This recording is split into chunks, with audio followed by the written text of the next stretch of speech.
बहुत समय पहले की बात है। एक छोटे से राज्य में रानी अद्विका शासन करती थीं। अद्विका न केवल अपनी सुंदरता के लिए बल्कि अपनी बुद्धिमानी और साहसिक फैसलों के लिए भी जानी जाती थीं। उनकी प्रजा उनसे बेहद प्रेम करती थी। राज्य में हर कोई उनकी तारीफ करता, लेकिन रानी अद्विका के बारे में एक रहस्य ऐसा था जो महल के सबसे वफादार सेवक को भी नहीं पता था। महल के एक हिस्से में एक गुप्त कमरा था।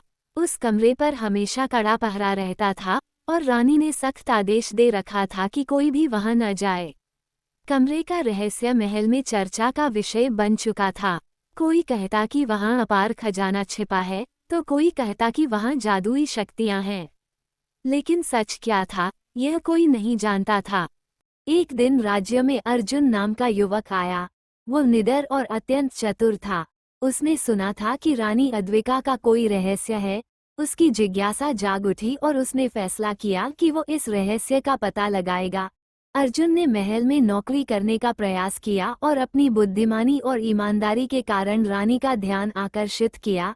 धीरे धीरे वह रानी का विश्वास जीतने में कामयाब हो गया। रानी ने उसे महल का मुख्य सेवक बना दिया। अर्जुन ने देखा कि गुप्त कमरे पर पहरा हमेशा कड़ा रहता है और उसकी जिज्ञासा दिन ब दिन बढ़ती जा रही थी। एक दिन रानी अद्विका ने अर्जुन से पूछा, तुम्हारी आंखों में सवाल है, पूछो जो पूछना चाहते हो। अर्जुन ने थोड़ा झिझकते हुए कहा, महारानी, आपकी सेवा करना मेरा सौभाग्य है, लेकिन मैं वर्षों से एक बात जानने को उत्सुक हूँ। उस गुप्त कमरे में ऐसा क्या है जिसे आप सभी से छुपा कर रखती हैं? रानी थोड़ी देर चुप रही। फिर उन्होंने गहरी सांस लेते हुए कहा, ये कमरा मेरे जीवन का एक हिस्सा है जो मैंने दुनिया से छुपाया है। लेकिन अगर तुम सच में जानना चाहते हो तो कल रात आना। याद रखना, जो देखोगे उसका राज किसी और को नहीं बताना। अर्जुन की उत्सुकता चरम पर थी। वह रात भर सो नहीं पाया। अगले दिन आधी रात को वह रानी के पास गया। रानी ने उसे गुप्त कमरे के पास ले जाकर दरवाजा खोला। जैसे ही अर्जुन कमरे के अंदर गया, वह हैरान रह गया। कमरे के अंदर दीवारों पर चित्र और शिलालेख थे। वहां रानी के जीवन के हर संघर्ष की कहानी लिखी हुई थी। एक कोने में पुरानी किताबें थीं, जिनमें उनकी मां के द्वारा लिखे गए संदेश थे। रानी ने कहा, ये कमरा मेरे अतीत का गवाह है। लोग आज मुझे एक शक्तिशाली रानी के रूप में देखते हैं, लेकिन वे नहीं जानते कि मैंने ये मुकाम कैसे हासिल किया। बचपन में मैंने अपने माता पिता को एक युद्ध में खो दिया था। मेरी शिक्षा छिन गई थी और मुझे जंगलों में छुपकर रहना पड़ा था। लेकिन मैंने हार नहीं मानी। मैंने खुद को मजबूत किया, ज्ञान प्राप्त किया और अपने राज्य को फिर से खड़ा किया। ये कमरा मेरे संघर्ष और मेरे त्याग की याद दिलाने के लिए है, ताकि मैं कभी अपने अतीत को न भूलूं। अर्जुन ने ध्यान से रानी की बातें सुनी। वो समझ गया कि इस कमरे में कोई खजाना नहीं, बल्कि रानी के साहस, मेहनत और संघर्ष की अनमोल कहानियां छिपी थीं। उसने कहा, महारानी, आपका ये रहस्य जानकर मैं अभिभूत हूँ। आपने जो जीवन जिया है वो हर किसी के लिए प्रेरणा है। मैं वादा करता हूँ कि इस रहस्य को कभी किसी से साझा नहीं करूँगा। रानी अद्विका के संघर्ष और त्याग की कहानी सुनने के बाद अर्जुन की पूरी सोच बदल गई। उसने समझ लिया कि रानी का असली खजाना उनकी मेहनत और बलिदान था। हालांकि वो ये भी जानता था कि रानी के संघर्ष की पूरी कहानी शायद अभी तक सामने नहीं आई थी। कुछ दिनों बाद अर्जुन ने महसूस किया कि रानी अक्सर रात के समय महल के एक पुराने हिस्से में जाती थीं। ये हिस्सा बाकी महल से काफी अलग और सुनसान था। अर्जुन ने इस बारे में सोचते हुए रानी से कुछ नहीं पूछा, लेकिन उसकी उत्सुकता फिर से बढ़ गई। एक दिन उसने साहस जुटाकर रानी से पूछा, महारानी, आपने मुझे अपने गुप्त कमरे का रहस्य बताया, लेकिन मुझे लगता है कि आपकी कहानी का एक और अध्याय है जिसे जानने का मुझे सौभाग्य नहीं मिला। रानी ने थोड़ी देर तक अर्जुन की ओर देखा और फिर कहा, तुम सही हो। मेरी कहानी अभी पूरी नहीं हुई है, लेकिन यदि तुम सच में इसे जानना चाहते हो तो तुम्हें मेरे साथ एक यात्रा पर चलना होगा। रानी अद्विका और अर्जुन ने आधी रात को महल छोड़कर एक सुनसान रास्ते पर चलना शुरू किया। रानी के हाथ में एक पुराना नक्शा था और उनकी आंखों में अतीत की झलक थी। अर्जुन चुपचाप उनके पीछे चल रहा था। कुछ घंटों की यात्रा के बाद वे एक घने जंगल में पहुंचे। वहां एक पुराना खंडहरनुमा किला था। रानी ने कहा, यह वह स्थान है जहां मेरा बचपन बीता था। जब युद्ध ने मेरे परिवार को मुझसे छीन लिया तो मैंने यहीं से अपनी यात्रा शुरू की थी। खंडहर के अंदर अर्जुन ने देखा कि दीवारों पर पुराने हथियार और कवच लटके हुए थे। रानी ने बताया, यह मेरे पिता का युद्ध कक्ष था। यहीं से उन्होंने अपने दुश्मनों का सामना किया। लेकिन एक दिन हमारे अपने ही विश्वासघात कर गए।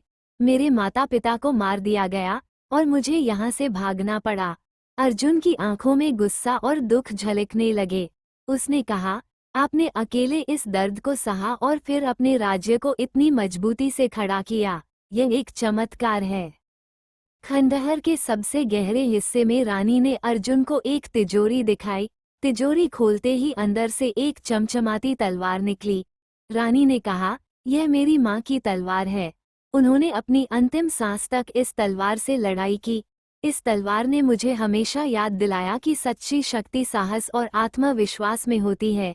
रानी ने तलवार अर्जुन को सौंपते हुए कहा, आज मैं ये तलवार तुम्हें सौंप रही हूँ। इसे संभालना और याद रखना कि यह केवल एक हथियार नहीं, बल्कि संघर्ष और न्याय का प्रतीक है। अर्जुन ने तलवार को हाथ में लिया और कसम खाई, महारानी, मैं हमेशा आपके आदर्शों और इस तलवार की विरासत का सम्मान करूंगा। रानी मुस्कुराई और कहा, अब तुम न केवल मेरे विश्वसनीय सहयोगी हो, बल्कि मेरे राज्य के रक्षक भी हो। इस यात्रा के बाद अर्जुन ने रानी के साथ मिलकर राज्य की सुरक्षा और प्रजा की भलाई के लिए काम करना शुरू किया। उसने रानी की कहानी को अपनी प्रेरणा बना लिया और एक सच्चा योद्धा बन गया। रानी अद्विका और अर्जुन की यात्रा वहीं खत्म नहीं हुई। खंडहर में तलवार पाने के बाद रानी ने अर्जुन को एक और रहस्य बताया। उन्होंने कहा, ये तलवार केवल मेरे परिवार का प्रतीक नहीं है, बल्कि इससे जुड़ा हुआ एक और बड़ा रहस्य है। इस तलवार की धार मेरे राज्य और उसके दुश्मनों का इतिहास बदल सकती है, लेकिन इसके लिए हमें एक और रास्ता तय करना होगा। रानी ने खंडहर के अंदर से एक प्राचीन पेटी निकाली। उसमें एक और नक्शा था, जिसे देखकर अर्जुन चौंक गया। नक्शे पर गहरी घाटियों, ऊंचे पहाड़ों और दुर्गम रास्तों के संकेत थे। रानी ने कहा, यह नक्शा मुझे मेरी माँ ने दिया था। इसमें एक ऐसा स्थान है जहां मेरे पिता ने हमारे राज्य की सबसे बड़ी संपत्ति को छुपाया था। उस संपत्ति के बिना हमारा राज्य पूरी तरह सुरक्षित नहीं है। अर्जुन ने पूछा, महारानी, ये संपत्ति क्या है? रानी ने कहा, यह एक रहस्यमयी पुस्तक है जिसमें हमारे राज्य के सभी गुप्त मार्ग, दुश्मनों की रणनीतियां और युद्ध की विधियां लिखी गई हैं। यदि यह गलत हाथों में चली गई तो हमारा राज्य हमेशा के लिए खतरे में पड़ सकता है। रानी और अर्जुन ने नक्शे के अनुसार अपनी यात्रा शुरू की। रास्ता कठिन था, घने जंगल, तेज धार वाली नदियां और बर्फ से ढके पहाड़। लेकिन रानी के साहस और अर्जुन की फुर्ती के कारण वे हर बाधा पार करते गए। एक रात जब वे एक गहरी घाटी में रुके हुए थे, अर्जुन ने रानी से पूछा, महारानी, क्या कभी ऐसा समय आया जब आपको अपने संघर्ष पर संदेह हुआ हो? रानी ने हल्की मुस्कान के साथ कहा, हर इंसान की तरह मुझे भी डर और असफलता का सामना करना पड़ा। लेकिन हर बार मैं खुद को ये याद दिलाती थी कि अगर मैं हार मान गई तो मेरे माता पिता का बलिदान व्यर्थ जाएगा। यही सोचकर मैंने आगे बढ़ने की हिम्मत पाई।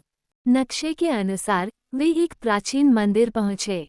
मंदिर का द्वार पत्थरों से बना हुआ था और उस पर गूढ़ शिलालेख थे।